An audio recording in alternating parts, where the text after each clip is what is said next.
Hey, this is Mike Banna with the latest episode of the 62 Who Knew podcast. And today our guest is Mr. Joseph Graham, who has over 20 years sales experience in multiple industries. He has won multiple President's Circle Awards from Fortune 100 companies. His mission is to help people wake up to a life they love, love living, not what the world says they should do. Wow, does that define the great majority of the world? He's a husband and a father of 3 children. His favorite saying is, I love this, his favorite saying is, if you don't challenge your beliefs, are they even yours? That's something to think about. And I also want to say I was on his show several weeks ago, although it just started airing last week, and we just had a ball. So I was so happy when I invited him to be on 62 Who Knew that he said yes. So welcome, Joe. Thank you, Michael. It's a blast. I had fun jamming with you and talking from Superman and Thor to stuff I didn't even think about because, again, I have parents that are aging now, and I'm like, holy crap, I didn't think about the fact that we would need care or stuff because when you're young, you don't think that way. You're invincible. I mean, I'm not super young. I'm 48 now, but when you're in your 30s, anyone younger here listening in your 30s, they're like, we're just building our lives. Our parents are going to live forever. What are you talking about? Then all of a sudden, now it's like, holy crap, my parents won't be here forever. What are we going to do when we get to that point? So, no, I appreciate that. On the journey, I was a sales guy before I started doing branding or anything. I just, fell into it. And what most people think is funny because I'm like super awards. You can see behind me, super successful, super good at it. But I never looked at it as sales.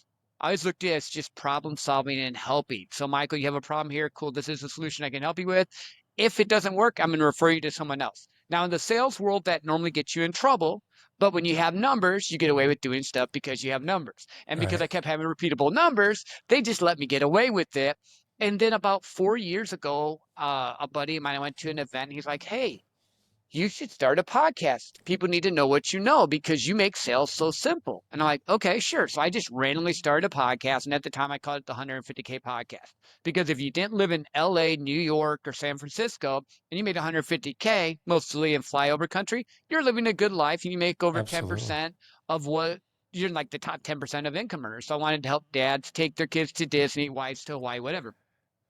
Then I get going along and I have my friend Liz Benny on. She goes, Joe, you talk about so much more than business and sales. In fact, in the last 150 episodes, you've talked about so many different things. You probably should just rebrand and come out from behind the curtain because you're more than just 150K podcast. So I did a whole rebrand, just did it on my name. And then I just have started having really cool people on like you, Michael, and talk about stuff that I hadn't gotten into before. I had a space geologist on, which was crazy. And what I love the most is just hearing people's stories and find out what is it that makes them tick, what makes them happy. Like I know with you and your father and the greatest generation, that's like a super cool thing for you. And then like the Superman Thor thing. And I think people look at success only as monetarily, but really I just look at money as a tool to do what I love doing. Like I'm going to be going to Hawaii at the end of next month, so it's the 31st, to do a half marathon. I'm going to be going up to Sedona soon when my daughter comes in. I work from home most of the time. I have to travel a little bit, but I do more than what most successful entrepreneurs do. So I don't think there's a rule. You can work with corporate America. You can work outside of it. You can own your own business. It doesn't matter. What makes you happy? What numbers do you need? Because we talked about numbers to live happy and build from there. Yeah. I've always said, as much as I love money, and I do, it's not the money. It's the stuff. It's the things that you do with the money. I do have friends and have known business associates throughout the years that, quite frankly, based on money, are much more successful than I am. Bigger bank balances, bigger everything, but they don't use it and they don't have fun and they don't take their wife to Hawaii and their children on cruises. I mean, they're great people, don't get me wrong, but I don't know who said it. Was it Will Rogers? You can't take it with you. And although it is fun, I hope to be leaving my children a fair amount. But I got to tell you, if I had my option, and I know my children will agree with me because I've asked them, whatever I can accumulate between now and death, I'd rather spend with them going on cruises, taking the grandkids places, helping them get cars, helping them with money if they need it, because things are crazy. It's the stuff. I mean, money is paper, or in today's world, it's actually just looking at it on a computer screen. I'm not even sure it's pay. I mean, I'm one of those dinosaurs that still keeps a couple of $100 in my pocket, and people think I'm crazy when I reach into my pocket and pay for something.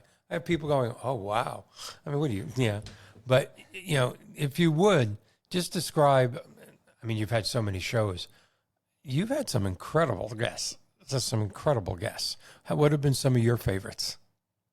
Well, first one I'm gonna go with is my buddy Steve Sims. Now, he just recently passed. If you're in Oh, the self-help space, he passed at 59 of a rare cancer. Like it happened. But this guy used to know like Elton John. He did so here's some of the crazy things he did. He got someone married in the Vatican. That's hard to do.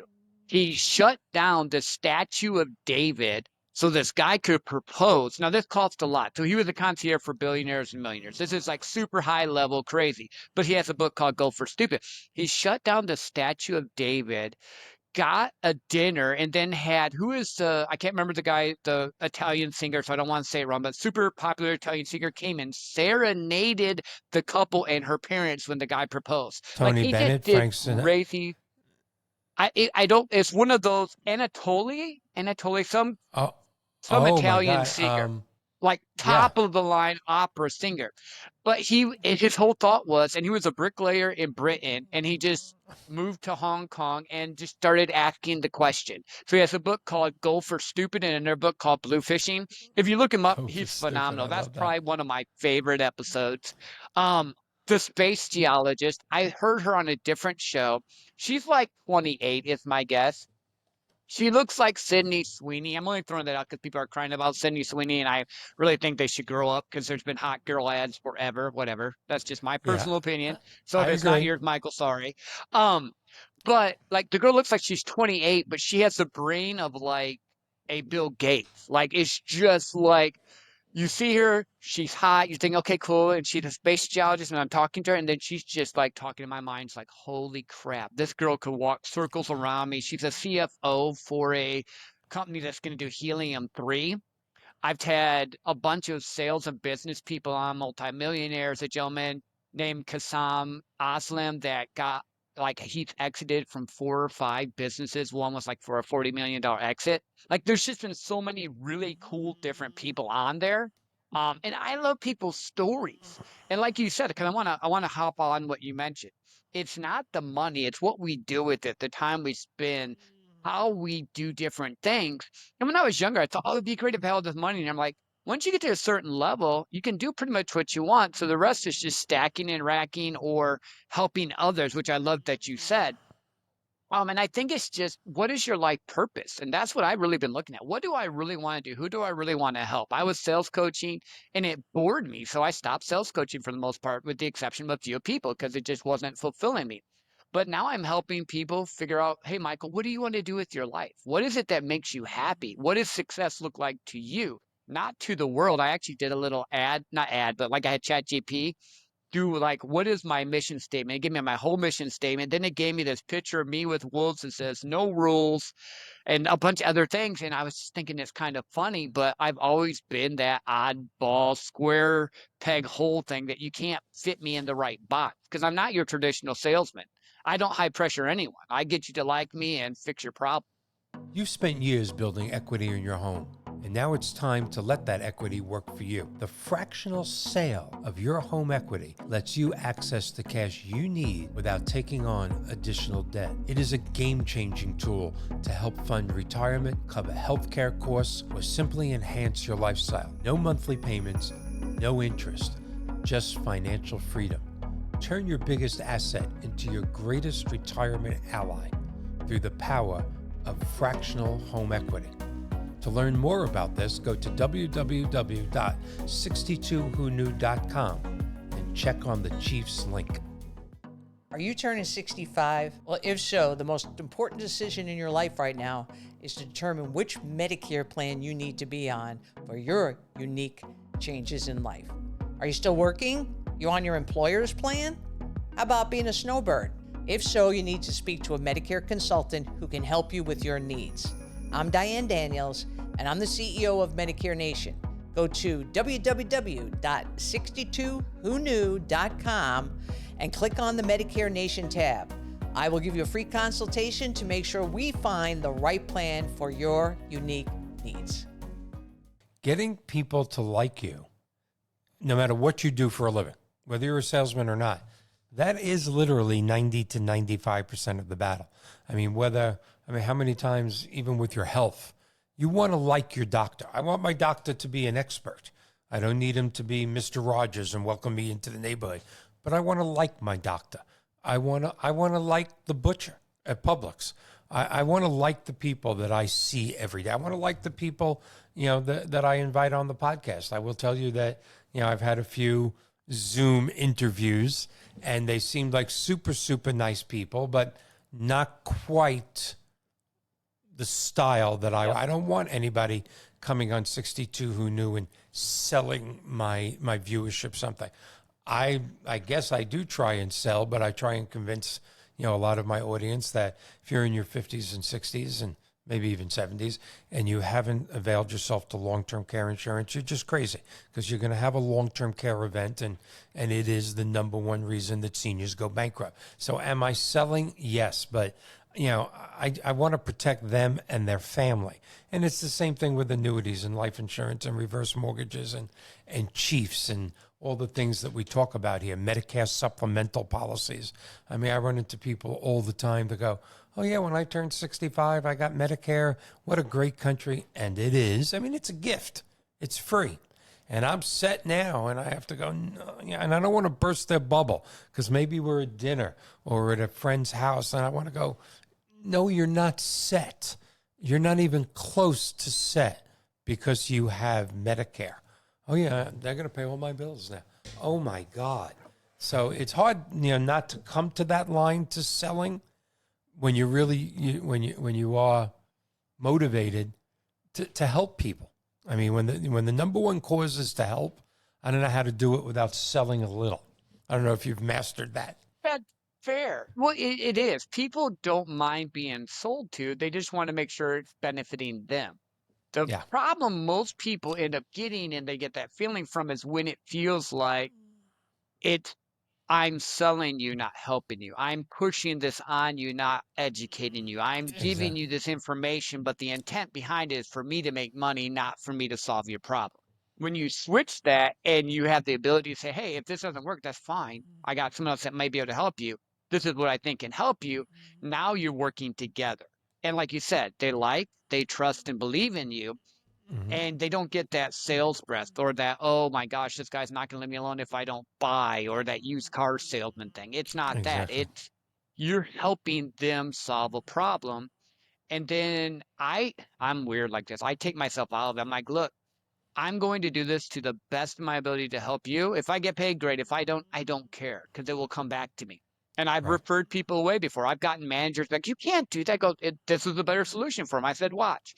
3 to 4 months later, guess what? They send me 5 people that need my solution and made more money because I did the right thing, even at the cost of my pocketbook at that moment. Because again, integrity matters.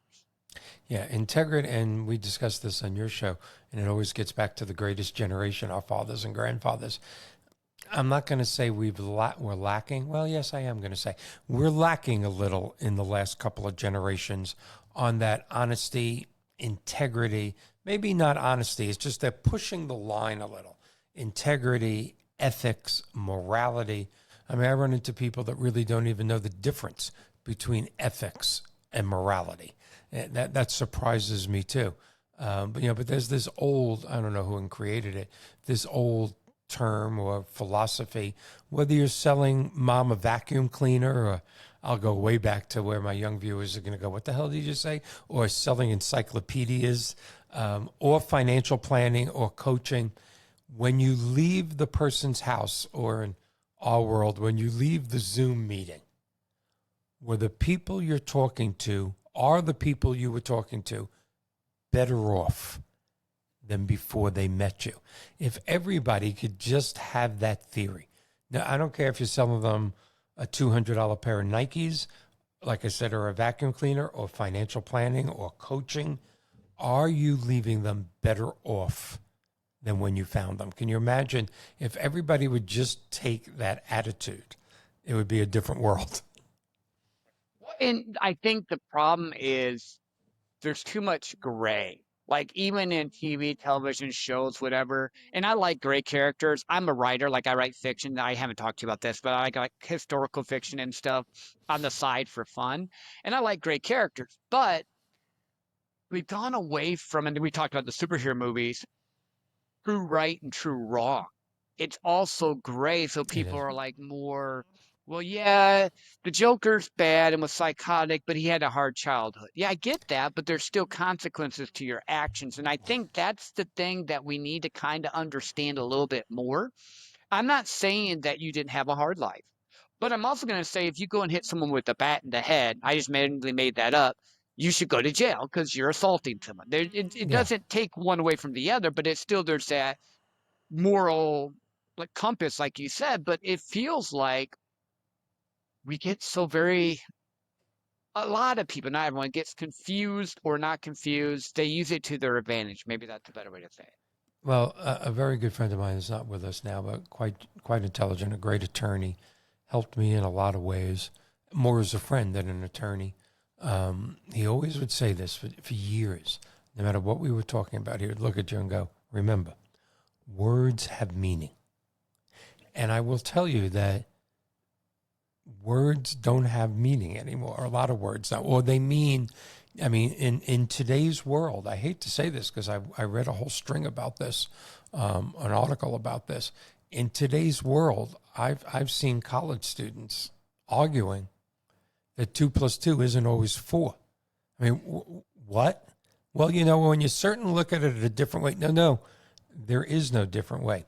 And you brought up the gray area, and I've been saying at the ripe old age of 67 for all of my adult life.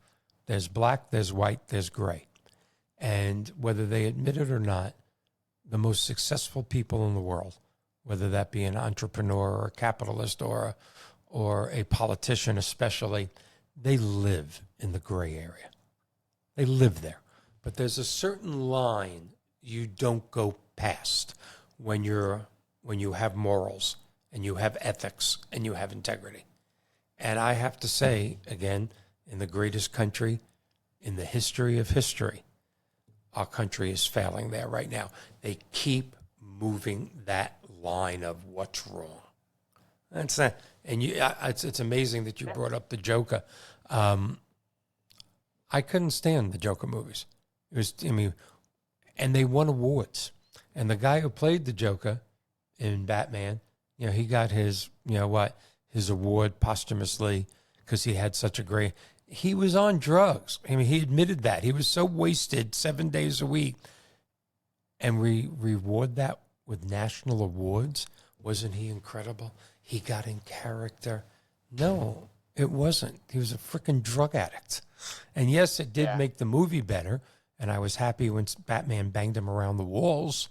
I mean, I went to see Batman, but you look at the movies today. You used to have 15 minutes of previews. Now you have a half hour of previews. And sometimes I look at the people I'm with, well, mostly my age, because I go to a couple of movies a month, and you go, why would anybody even make that? But they're the most popular movies. What's happening to society? Well, I think there's a cultural shift, but I also think there's a little bit of a shift back. So I do look into this stuff because I'm on this I like people and I'm a nerd with it. So we talk about the greatest generation. Your word is your bond. My grandfather and my father taught me if you shake someone's hand, you give them your word, you fulfill what you say, period, to the end. That's how it rolls. Then we get That's into page my 1 and 2 generation. of my book. You just did page It's 1 and great. 2 of my book. And I haven't even read the book yet, but I'm getting it. Oh my God. Then you get into my generation, the latchkey Gen X. That's what's my generation. The baby boomers kind of let us do what we wanted. We were feral. We did crazy stuff. But then we created the millennials where we were a little bit more hovering because you guys let us do what we needed. And then now you get into like my son. It's kind of like weird. You have the millennials in that group, but my son is 20.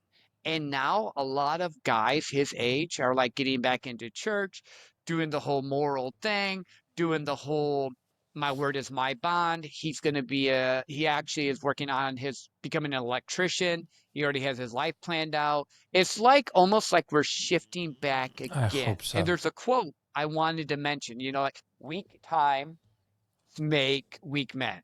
Or yeah, so I can't remember the exact quote, but it's like hard times make strong men, weak times make or easy times make weak men. And it feels like the greatest generation, hard men. We had the boomers, then we had Gen X, then the millennials, and millennials will probably hate me for saying this. That's kind of like the really weak generations. They're the Oh, ones yes, that they have to are. have space, safe spaces, and all this different stuff. I'm a Gen X. I'm going to tell you how I feel about it.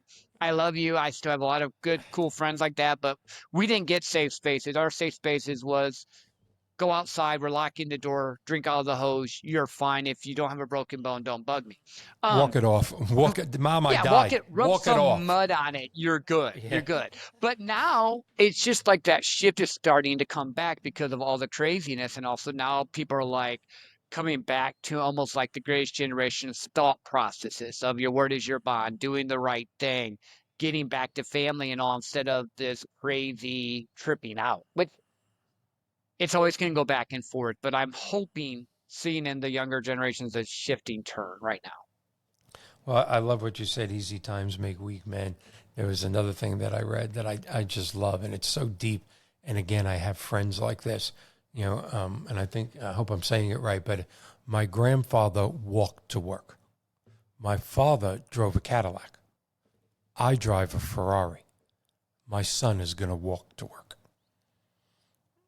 And then I think the end There's of that, some and then depth his there. son is going to ride a camel or something. Because it was That's talking about like it was an Arab proverb or something. I can't remember if it was on yeah. Qatar or one of those cities that they're blowing up right now. But it's crazy. I think this is the thing. People are so torn and following what everyone says they should do. They're confused and don't know what they want. They need to take a breath. They need to sit down, get in nature, get somewhere where they're not distracted, and write out what really makes you happy and how much money do you need to make that work. And then build your life from there because there's no rules. Everyone tells me, oh, you should start your own sales consulting business. I tried it. I didn't like it as much. Everyone says, oh, you should move up into management. I don't want to rely on other people for my money. I like doing the sales and like the face-to-face interface. But I think it's finding out, okay, what do you want? Try it out and move forward with that and not be so caught up with, well, Michael has a Ferrari and Joe has a Honda. So Michael is more happier, but I might have a Honda debt free and Michael might be paying $1,200 a month for a Ferrari. I don't think you have a Ferrari. If you do, go. I don't care. I'm not big into cars. I'm just throwing that out. But you know what I mean? People get so comparison oriented instead of what do I want to do? And as you get older, there's certain things you only develop as you get older. What is that other cliche? Wisdom is wasted on, wisdom is wasted on no. Well, it's something about the youth doesn't have wisdom. I'm screwing up the saying. Right. But, as No, you I know get what you mean. older, what makes you happy changes too. It's just amazing. If you would have asked me 20 years ago, what would have made me happier today? If you would have asked me at 47 years old, what would have made you the happiest person in the world at 67? Go and write a list. Now that I am 67, if I looked at that list, I bet you a couple of things would be the same, but a lot of them wouldn't. Suddenly, certain things aren't as important. So that what makes you happy question is a lot of times a moving target, depending on your age, your health, your marital status. One of the most popular guests that we have on the show, I think it might have been the #1 show or #2 show, was a Miss Nancy Hetrick, who is the absolute queen of gray divorce. She's a certified financial planner. And for our viewers, gray divorce is divorce after 50 years old. And again, thanks to longer lifespans, which is what the whole premise of 62 Who Knew, that longer lifespans is a double-edged sword. When our grandparents got into their 50s, and maybe they hadn't been getting along for 10 years, they expected to die in 10 or 15 years. So they stayed married, they became friends. My grandparents did. They were wonderful people. They went to weddings with each other and bar mitzvahs and temple and church. But, they put up with each other. Now people are looking at each other in their 50s going, we got another 30, 40 years to go. The kids are out of college. I love you, but I haven't liked you in a long time. I got a life to live. So gray divorce has literally tripled in the last 25 years because what you thought would make you happy when you walk down that aisle 25 years or 30 years earlier is not making you happy now. What makes people happy is a moving target. We change, we grow, we become different people. I think that's the thing most people don't realize. Like we just were 24 years married last week to my wife, who I Congratulations. met in my church youth group, and we're best of friends. But we've changed. She's not the same girl I met, and I'm definitely not the same boy. Like, we are totally different people. We probably change every 7 years. You just have to find the right person that changes with you, or if not, like you said, be amendable. Don't be a jerk and figure out what you want out of your life. And I think part of it comes into culture, comes into your religious choices, all the different things. But you don't want to be miserable either. Like me and my wife talk all the time. We check in. Mm-hmm. Hey, how are you doing? Is this working for you? Is there anything we need to change? And we try to work it out. I'm getting life happens, but I think so many times we just avoid the conversation we need to have because we're afraid of an outcome we don't even know if it's going to happen. You might be both of you are on the same page. Planning for retirement? Your home can be your greatest financial resource. At 62whoknew.com, our mortgage link connects you to expert guidance on reverse mortgages, refinances, traditional home loans, all designed with retirement in mind. Whether you want to eliminate your mortgage payment, do debt consolidation loans, or downsize with confidence, we help you choose the right mortgage for your future. Visit the mortgage link at 62whoknew.com because the right mortgage strategy today can mean a more secure tomorrow. When it comes to building a rock-solid retirement plan, life insurance and annuities are two of the smartest tools you can use. Life insurance protects your loved ones and can even build tax-advantaged cash value. Annuities provide guaranteed income you can't outlive. Together, they create a powerful foundation for security, growth, and peace of mind. Don't just hope your retirement plan works. Plan it with certainty. Ask how life insurance and annuities can shape your financial future today. Go to www.62whoknew.com, click on the life insurance and annuity link, and start planning for your financial future today. And in today's world of, I don't know if I'm on camera right now or you are, but, with everything available to us instantly, I've always had people going, the world's in a bad mood. I mean, most people are in a bad mood right now. Interest rates are high. This is happening in Afghanistan. This is happening in Iran. Oh, my God, this is happening in California. It never used to be this bad. I'm one of those people that thinks it's always been this bad. It's just thanks to this, we know about it instantly. I don't think crime has gotten worse. I know people get mad when I say this. I know racism has not gotten worse. I mean, it drives me crazy when I read articles or see posts, that we're such a racist country and this and that. And I'm sorry. Is there racism left in this country? Oh, my God, of course there is. Is there pockets of places in this country that as a Jew I wouldn't walk? Yes, there is. But to compare our country to the 1950s and where we are today, to say that we are a racist country is an insult to the United States of America, and it's an insult to most great people. But again, when something bad happens, whether it has to do with Islam or it has to do with race relations or whatever it may be, or lifestyles, whether it be, gay or trans or whatever, you don't get a chance to absorb and make an opinion. You get 3,000 opinions on your phone in 5 minutes. And since most people, I'll just say it, are too lazy to look into themselves, to look for themselves, they rely, one of my pet peeves, cable news.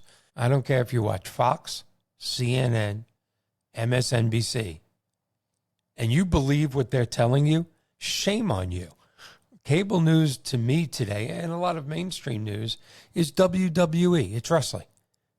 It's got real players, but the outcome has already been decided. They're not giving you the truth. They're giving you the opinion based on management of that company of that holding company of what they want you to think, who they want you to hate, and what gets the most viewers. It's the almighty dollar. And that's sad. And again, everybody's going to go, boy, this guy's old. That's not Walter Cronkite. You know, that's not David Jennings, Peter Jennings. You know, these guys, you knew whether they were right or left, but they reported the news. And I got to tell you, I know it makes me sound old. I miss that. I miss being able to just listen to somebody tell you the facts, and then you form your own opinion. They're telling you their version of the facts, and they're giving you your opinion. And since most people in this country, hope I don't piss off a lot of my viewers, are sheeple, they follow. And that's bothersome to me. Well, that's that whole, is it really your opinion or thought if you don't ever challenge it? Is it really your belief? Because for the Yeah. longest time, I was following, oh, this person says it and I trust them. And then I started looking into it and going, okay, do I really believe in this or don't believe in this? And any piece of media you get has an intent and a direction behind it from whoever's producing it. Now, it doesn't always give you the same feeling maybe they want it, but it has an intention behind it. So when you know that, when you're listening to this podcast, when you're looking at any social media stuff at all, there's intent behind it. Understand that and accept what works for you. And if it doesn't work for you, it's cool. Michael and I are going to support you either way. I think the problem is so many people, like you say, just run into like, oh, this one bad thing happened, so now the world is completely horrible 100%. No, in this one little area, because now in Sheboygan, Illinois, we can now see the bad thing that happened. It's the same day we see the bad thing that happened in Miami, Florida. We think it's horrible. Yeah, you saw that one time on the news. There was 364 days that they had no other issues, but you only think of Sheboygan. I'm making up Sheboygan, Illinois. So it might Yeah. not even be one. Um, it's a horrible place, but they had one bad incident, one bad actor in one time frame. It doesn't make the whole area bad. I think we just over centralize and try to rush to the thing. And if my guy says it, oh, I got to go with him. And if my girl says it, I got to go with her instead of I like this, I don't like that. And here's the crazy thing. On my social media, if you come on my page, you're going to hear what I like. You're going to hear what I don't like. You're going to like, I posted on the Sweeney ad because I think it's stupid people are tripping out over a hot girl. I don't care. Hot girl ads sell. Doesn't matter what brand you put in. If you put a hot girl in it, it's going to sell. Why? Because human nature likes hot girls. That's how that works. Maybe it works for hot boy ads. I don't know. I'm not a girl and I'm not attracted to boys, so that doesn't affect me. But if that works for them too, do hot boy ads. I see it all the time. Like the weird Not cologne commercials. What is that? Like, why is there a six-pack ab 20-year-old for a cologne? And I'm like, guys aren't going to be drawn to this. You should do the Cupid thing, the little pheromone weird ones. This will get you hot yeah. chicks, not showing a hot dude on a guy Yeah. cologne. They're having women buy that. Yeah, there's no doubt.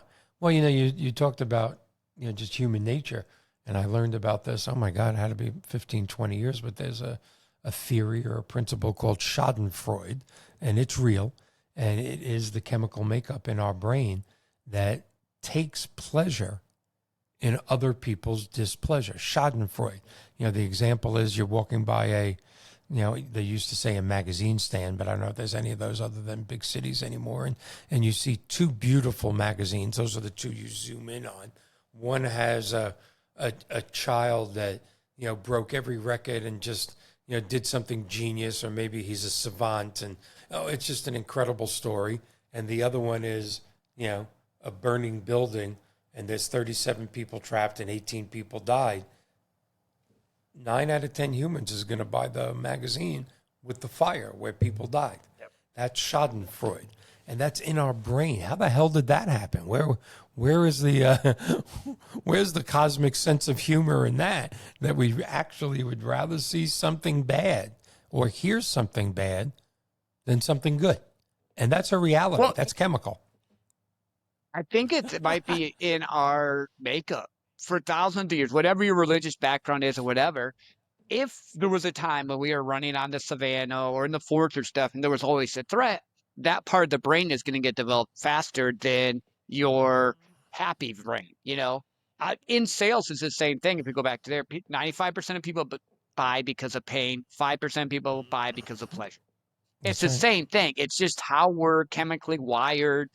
I don't know the actual science up Neither do I. behind it, but it's everywhere. Like people just thrive to bad news. And when you post a happy post like I got a promotion or I'm going on this trip, you'll get a few and then you'll get the must be nice and the haters. But you post my dog just died, you get 150 more Yeah, likes.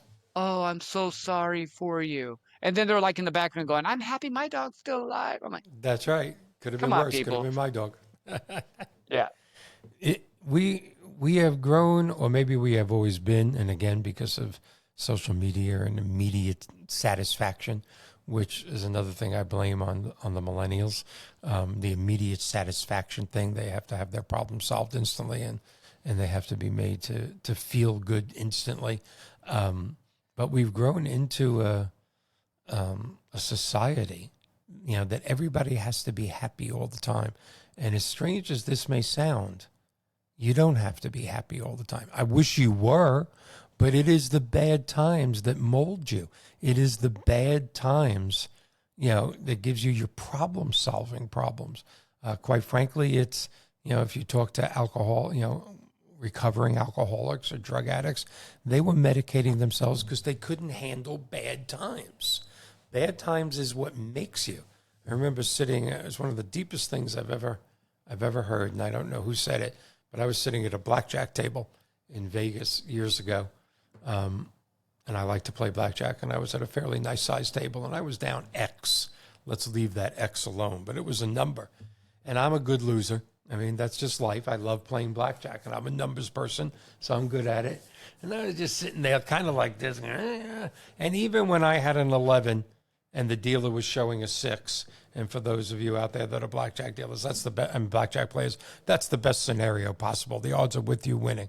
Still, I would draw a 2, get a 13. He would draw a 5. The dealer would get 21. I lose. It was just a bad streak. And an older man, so this is about 15 years ago, puts me in my 50s. He probably was my age now, maybe a little older, looked at me and said, bad few hours. I said, actually, a bad weekend. And he went, always remember, I love this. Losing is the condiment that makes winning taste so good. And I looked at him and went, yeah. But then it like sunk in 10 seconds later. And I went, say that again? And he went, it's the truth.